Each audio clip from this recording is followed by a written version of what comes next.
Hai semua, apa kabar hari ini? Semoga senantiasa sehat, bahagia, dan selalu lancar rezekinya ya. Amin. Kita kembali lagi di channel Dunia Persilatan. Tayangan segala kisah hiruk pikuk para pendekar di dunia persilatan.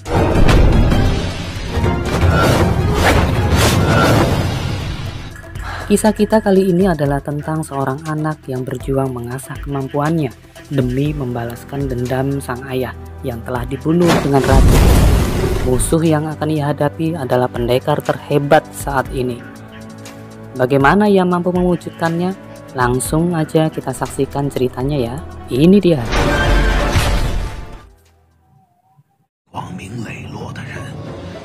Seorang anak berusia 13 tahun sedang diceritakan paman yang mengasuhnya. Sang ayah bernama Hui Dao, pendekar terhebat pada masanya yang selalu melawan setiap kejahatan yang ditemuinya. Saat itu sang anak masih bayi, dibawa ortunya ke kampung halaman untuk berdoa kepada leluhur. Kabar kepulangannya diketahui para penjahat yang dendam kepada ayahnya.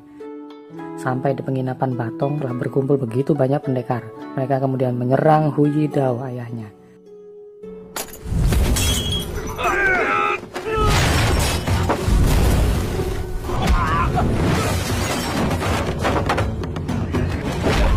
Namun dengan mudah ia tumbang. Berikutnya datang si Buddha berwajah emas, Miao Renfeng, salah satu pendekar yang tak terkalahkan. Ia hanya ingin menantang Hui Dao untuk menentukan siapa yang tak terkalahkan. Pertarungan sengit terjadi di dalam penginapan kecil itu.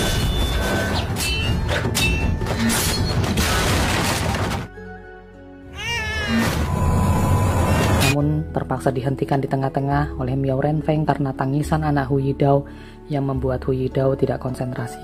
Ia membuat janji bertarung di lain waktu. Pertarungan berikutnya terjadi 5 hari 5 malam sampai mereka saling mempelajari jurus masing-masing. Di hari kelima mereka saling bertukar senjata dan jurus pedang. Pada akhirnya Hui Dao terluka goresan pedang Renfeng. Namun yang mengejutkan, Hui Dao kemudian keracunan. Racun coba dikeluarkan sang istri, namun naas ia juga keracunan. Ayah angkat si anak menceritakan hal itu untuk ia tekun belajar bela diri agar suatu saat ketika dewasa bisa membalaskan dendam ayahnya. Di kediaman keluarga Shang, nyonya besar melatih bela diri putranya, Shang Baozen. Harapannya pada saatnya nanti putranya dapat membalaskan dendam ayahnya kepada Miao Renfeng dan Hui Dao. Hu Fei dan Ma Chunhua, putri pemilik biro pengawalan Fei Ma, mengintip latihan itu. Mereka sempat ketahuan, tapi Hu Fei bisa meloloskan diri. Hu Fei senang belajar ilmu bela diri. Ia ikut mempelajari jurus yang dilihatnya. Suatu ketika, Ma Chunhua diganggu oleh seseorang. Hu Fei muncul dan memukul pemuda itu dengan jurus yang ia pelajari. Ma Xin Kong, ayah Ma Chunhua, datang melerai mereka.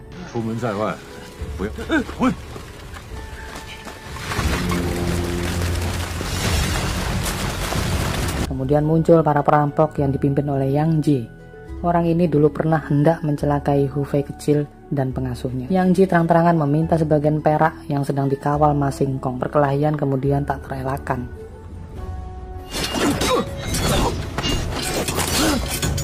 Namun Ma Xin Kong kalah jurus dan terluka oleh Yang Ji. Semua orang saling serang. Nona Chunhua dan kakaknya mengeroyok Yang Ji, namun ia dipukul telak.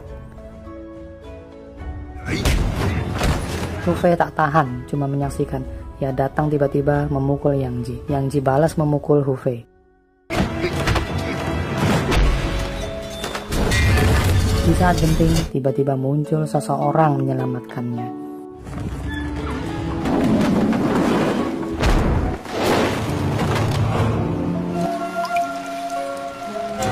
Ia membantai pasukan perampok Yang Ji. Yang Ji terluka parah dengan sekali tebasan. Baozen bertanya kepada ibunya, siapa gerangan orang itu?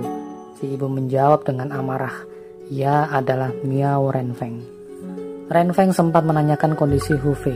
Ia kemudian beralih ke Yang Ji. Ia bertanya, di mana anak Hu Yindao? Yang Ji yang tidak mengenal Hu Fei menjawab, ia tidak tahu. Ia bertanya kembali, mengapa Yang Ji bisa tinju keluarga Hu? Yang Ji menjawab, dulu ia pernah diajarkan Hu Yindao 3 jurus. Saat akan pergi, Nyonya Shang menahannya. Karena bersikeras pergi, Nyonya Shang berdalih meminjamkan kuda agar Renfeng suatu saat dapat kembali lagi.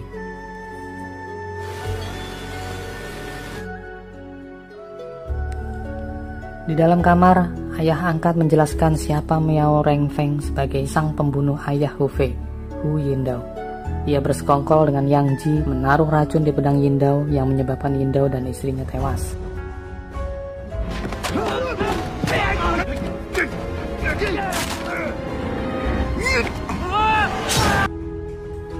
Di penginapan keluarga Shang, Ma Xin Kong diminta menginap dulu untuk mengobati lukanya. Nyonya Shang juga meminta si Dewa Tinju itu mengajarkan beberapa jurus kepada putranya, Bao Shen. Sang putra terpikat dengan kecantikan Ma Junhua. Renfeng sampai ke rumah Dewa Racun. Ia dihadang penjaga rumah dan mengatakan Dewa Racun sedang sibuk, ia sedang mengobati pasien. Renfeng menunggu di luar rumahnya. Ia teringat masa lalu saat ia menceritakan ke Hu Yindao dendamnya kepada Shang Jianming sebagai pelaku pembunuh kakak kandungnya. Hu Yindao kemudian membantunya memenggal kepala Shang Jianming. Saat Bao Shen berlatih tinjunya, tak sengaja ia memakai jurus lain. Ma Xin Kong yang mengamatinya bertanya kepada Nyonya Besar, putranya bisa jurus tinju Bagua? Si Nyonya menjawab, ia hanya meniru-niru saja. Setelahnya Nyonya Shang menegur putranya karena menunjukkan jurus keluarga mereka. Ia tak ingin orang lain mengetahui latar belakang mereka. Karena kejanggalan itu, Junhua mengajak ayahnya mengintip arena latihan Bao Shen. Melihat papan sasaran Yindao dan Renfeng, ia menyadari mereka berada di sarang serigala. Nyonya Shang menerima balasan surat. Ia senang undangannya mendapat tanggapan baik. Saatnya ia bisa membalaskan dendam suaminya kepada Miao Renfeng dan Ma Xin Kong. Namun Bao Shen putranya keberatan karena ia menyukai Junhua putri Ma Xin Kong. Nyonya Shang mengatakan bisa mengabaikan dendamnya jika bisa menikahkan putranya itu. Kemudian ia mengundang Ma Xin Kong, hendak menyatakan niatnya itu. Namun membaca gelagat tidak baik, Ma Xin Kong mengarang sebuah cerita bahwa ia hendak meminjam ruangan untuk menikahkan Junhua dengan muridnya satu-satunya. Junhua yang mendengar itu jengkel. Ia kemudian dihibur Hu Fei bermain ayunan di taman. Teriakan bahagianya menarik perhatian Panglima Fu dan rombongan yang sedang menuju kediaman keluarga Shang memenuhi undangan Nyonya Shang. Saat itu sang panglima terpikat kecantikan Junhua.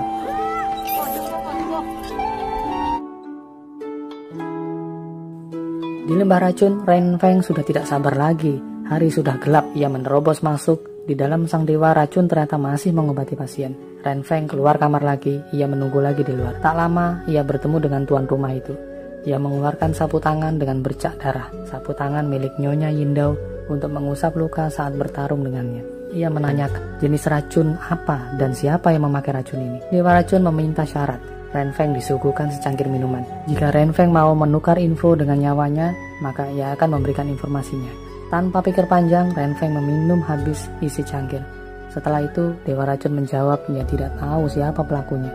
Dan lembah racun tidak menggunakan racun itu. Dewa Racun mempersilahkan Renfeng mengeksekusinya, tapi tidak dilakukan. Ia pun pamit.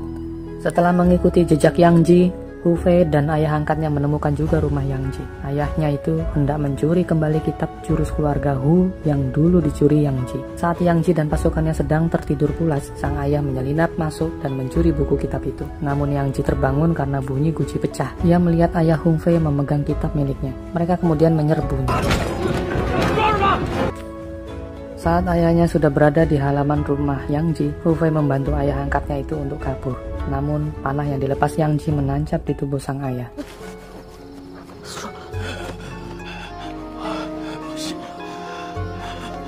Akhirnya sang ayah tewas. Hu Fei menguburkan ayahnya di tengah hutan dan menyembunyikan kitab ilmu itu di semak-semak. Ia lanjut melarikan diri. Yang Ji mengetahui persembunyiannya. Hu Fei kemudian terjebak di pinggir jurang. Melihat wajahnya, Yang Ji mengenali Hu Fei sebagai anak Yindao. Tak punya pilihan lain, Hu Fei nekat melompat dan menceburkan diri ke sungai. Yang Ji memerintah anak buahnya untuk mencari anak itu hidup atau mati. Tamu lain yang diundang Nyonya Shang akhirnya datang juga. Mereka adalah para sahabat almarhum suaminya. Di aula, Nyonya Shang menyogok mereka agar saat Miao Renfeng ditangkap, putranya dapat membunuhnya. Dengan sedikit memaksa, mereka akhirnya terpaksa menyetujuinya.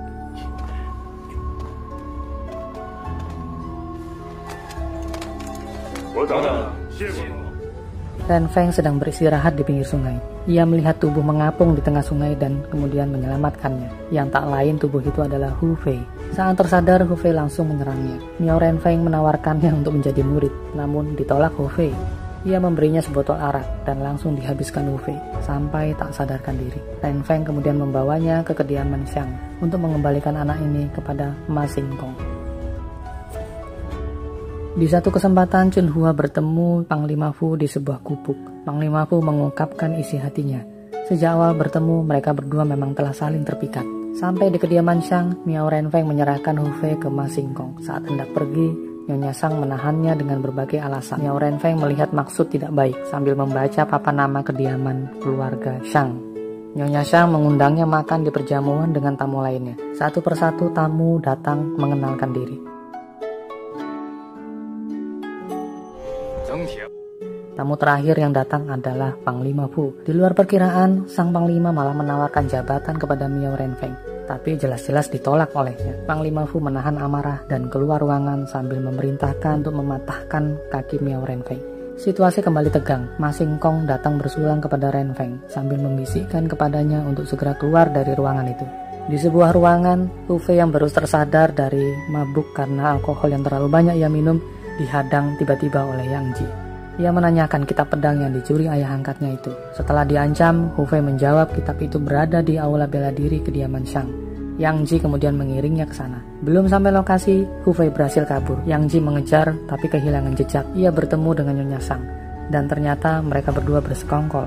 Yang Ji memberitahu kalau Wu Fei adalah putra musuh Nyonya Sang, Hu Yidao. Di dapur, Wu Fei berhasil melepas ikatan tangannya. Ia terus berlari dari kejaran Yang Ji. Di ruang kamarnya, Chun Hua berdandan cantik. Ia diundang lagi untuk bertemu oleh Panglima Fu. Setelah sekian lama, akhirnya ada juga yang mau mulai menantang. Satu persatu dari mereka maju melawan Miao Renfeng.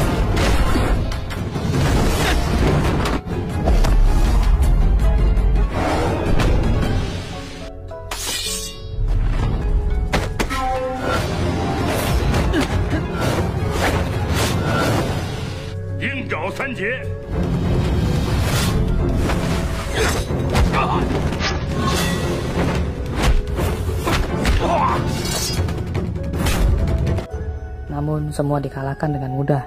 Pada akhirnya mereka menyerah. Nyonya Sang yang menyaksikan dari kejauhan marah bukan main. Namun ia mempersiapkan rencana lain. Ruang pertemuan itu ia kunci dengan dinding baja yang telah dipersiapkannya. Semua orang terkurung di dalamnya. Nyonya Sang meminta mereka maju bersama membunuh Renfeng sebagai syarat pembebasan mereka. Sambil mulai membakar dinding baja. Terpaksa mereka maju bersama, namun semua bisa dilumpuhkan Renfeng.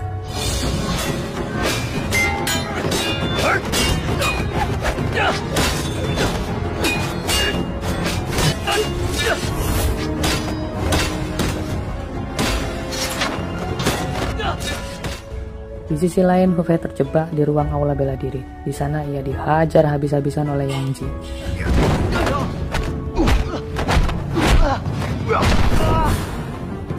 Wu Fei mengingat kembali jurus yang ia pelajari dari kitab pedang ayahnya dan mulai ia praktekkan. Balik Yang Ji yang dihajar Wu Fei. Hingga akhirnya ia tewas. Api mulai berkobar. Nyonya Sang tetap meminta mereka berusaha membunuh Miao Renfeng.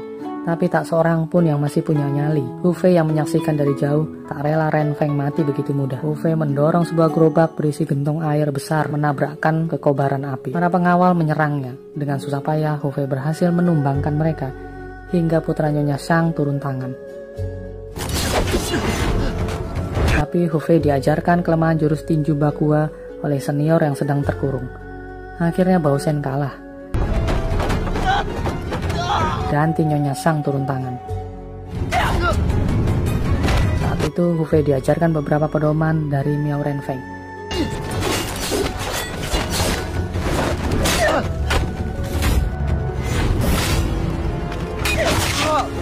Nyonya Sang pun kalah oleh Wu Fei. Tubuh seorang pengawal terpental akibat tendangan Wu Fei dan mengenai pintu sebuah ruangan. Di sana tersingkap sistem mekanik dari dinding baja. Wu Fei masuk ke ruangan itu, membuka dinding baja dan kabur lewat jendela. Setelah bebas dari ruang baja, Miao Renfeng mencari Wu Fei, namun ia telah kabur. Nyonya Sang yang frustasi diam-diam menikam Ma Xingkong hingga tewas. Junhua yang datang besok paginya setelah semalaman bersama Panglima Fu sedih bukan kepalang. Hu Fei terus berlatih jurus keluarga Hu sampai ia dewasa.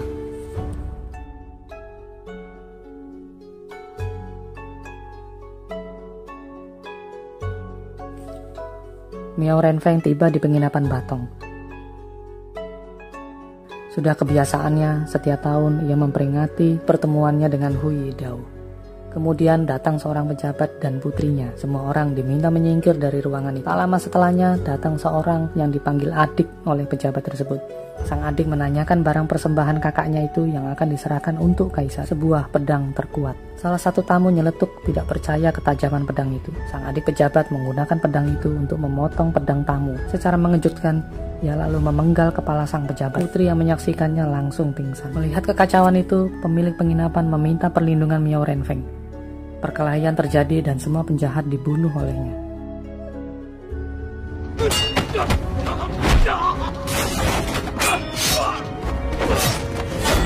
Namun secara licik, si pemimpin melepaskan jarum rahasia dan menancap di kaki Renfeng. Jarum itu beracun. Melihat Renfeng mulai melemah karena pengaruh racun, sang nona menghisap racun tersebut. Aksinya itu mengingatkannya pada istri Hu Yidao yang dulu melakukan hal yang sama.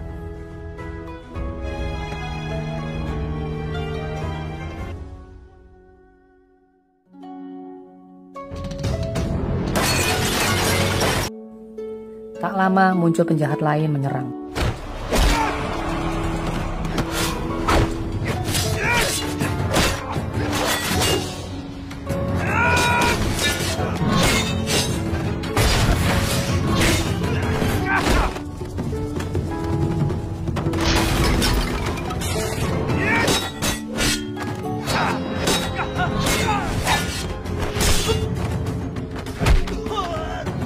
Semua kemudian bisa dilumpuhkan dengan mudah oleh Renfeng, hingga mereka keluar dengan selamat.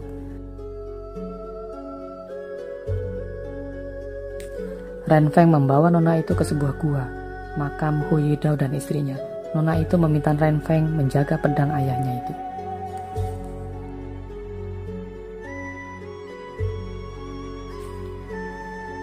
Di dalam istana Qianqing, kaisar mengumpulkan para punggawanya. Salah satu dari mereka membacakan ramalan tahun ini. Kaisar mengatakan isi dari ramalan itu hanya supaya ia senang saja. Mengapa di beberapa wilayah masih terjadi wabah dan bencana? Bandit juga merajalela. Setelah mengatakan itu, kaisar membubarkan rapat. Setelahnya, Panglima Fu dipanggil kaisar untuk menghadap. Ia telah lama berlutut karena bersalah membiarkan pedang kaisar hilang. Saat menghadapi kaisar, ia berjanji akan mengejar sang pencuri pedang. Tapi kaisar belum puas. Ia mengatakan Panglima Fu belum memahaminya. Ia memberi petunjuk dan memintanya memikirkan maksud dari petunjuk yang ia berikan. Sampai di rumah, Panglima Fu menghadap sang ibu. Sang ibu mengarahkan bahwa ada hal yang sedang dipikirkan berat oleh kaisar selain pedang yang hilang. Masalah itu membuat dunia tidak tenang. Panglima Fu menebak itu terkait dengan asosiasi Honghua. Ibunya kemudian tersenyum. Ibunya kembali mengatakan bahwa kaisar butuh orang terdekat yang bisa dipercaya untuk mengatasi masalah ini.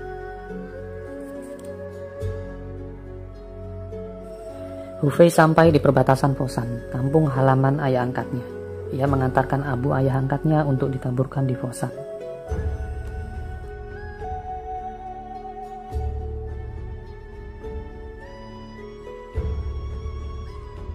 Tiga hari kemudian, Panglima Fu kembali menghadap kaisar. Ia menyampaikan pendapatnya sehubungan dengan petunjuk sang kaisar, bahwa pelatih bela diri saat ini sebenarnya bersekongkol, yang kedepannya berpotensi memberontak. Kaisar senang mendengarnya dan bertanya apa solusinya. Panglima mengatakan pemerintah bisa mengadakan pertandingan bela diri untuk mencari ketua dunia persilatan, sehingga mereka bisa saling bertarung. Kaisar puas dengan jawabannya. Di Sekte Naga Langit, seorang pengawal memberi laporan pantauannya selama ini tentang pergerakan Miao Renfeng. Bagaimana Miao Renfeng menjelajah segala penjuru mencari petunjuk racun di sabu tangan. Bahkan ia telah menemui Dewa Racun Yi Chen. Ia menambahkan kabar dari ibu kota kalau akan segera diadakan pertandingan silat untuk menentukan ketua dunia persilatan. Sang ketua Sekte Naga Langit melihat peluang untuk mengangkat sektenya ini. Di perbatasan Fosan, saat Hufei duduk santai, ada seorang wanita penunggang kuda lewat. Ia terpesona dengan kecantikannya. Namun percikan lumpur dari langkah kuda mengenai tepat di wajahnya. Ia emosi dan mengejar penunggang kuda itu. Namun kehilangan jejak karena rintangan kayu yang tidak bisa dilewati kuda miliknya. Saat sedang menuntun kuda, ia melihat kuda gadis itu diikat di batang pohon. Ditelusuri pemiliknya, ternyata pemiliknya sedang mandi di telaga. Hufei menunggu sampai selesai. Persembunyiannya kemudian diketahui gadis itu. Disangka pria mesum, gadis itu mencambuk Hufei. Hufei balik meminta pertanggungjawaban perihal percikan lumpur. Sang gadis melawannya dan melemparnya ke telaga.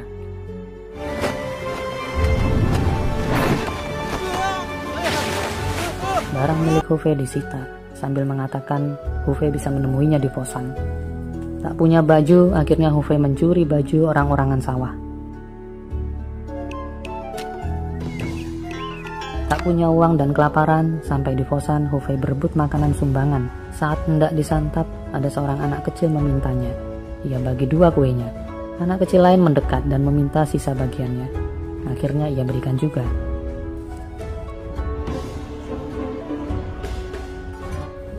Sementara itu di sebuah restoran, sang gadis mentraktir semua pengunjung dengan uang Hufei. Kitab ilmu Hufei di dalam buntelan tetap ia simpan.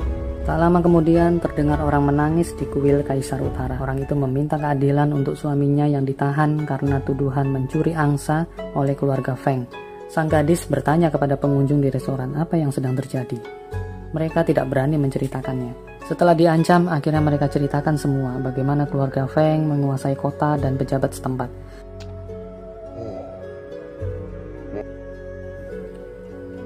Keluarga Asi dituduh mencuri karena tak ingin menjual ladangnya. Keluarga Feng membuat fitnah itu karena penolakannya mereka. Tak lama terdengar heboh si ibu membunuh anaknya sendiri dan membongkar isi perutnya untuk membuktikan kepada mereka, keluarga Feng, bahwa mereka tidak makan angsa curian. Si gadis dan Hufei mendekat ke keributan itu. Saat bertemu mata, Hufei meminta bajunya dan barangnya kembali. Para pengawal menyerang mereka dan mudah mereka lumpuhkan.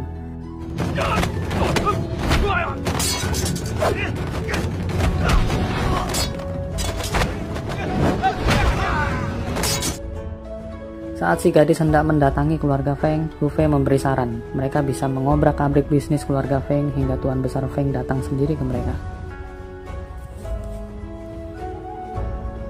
Restoran pahlawan milik keluarga Feng mereka datangi.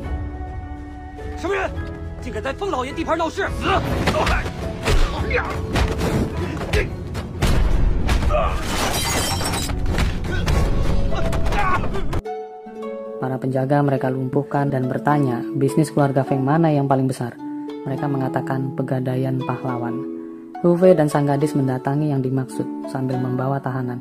Pintu ia dobrak. Hufei minta hendak menggadaikan 6 anjing ganas, yaitu 6 orang pengawal keluarga Feng, seharga 6.000 tael perak. Manajer pegadaian marah dan menolak Hufei. Ia pun dihajar Hufei sampai akhirnya ia menyetujuinya.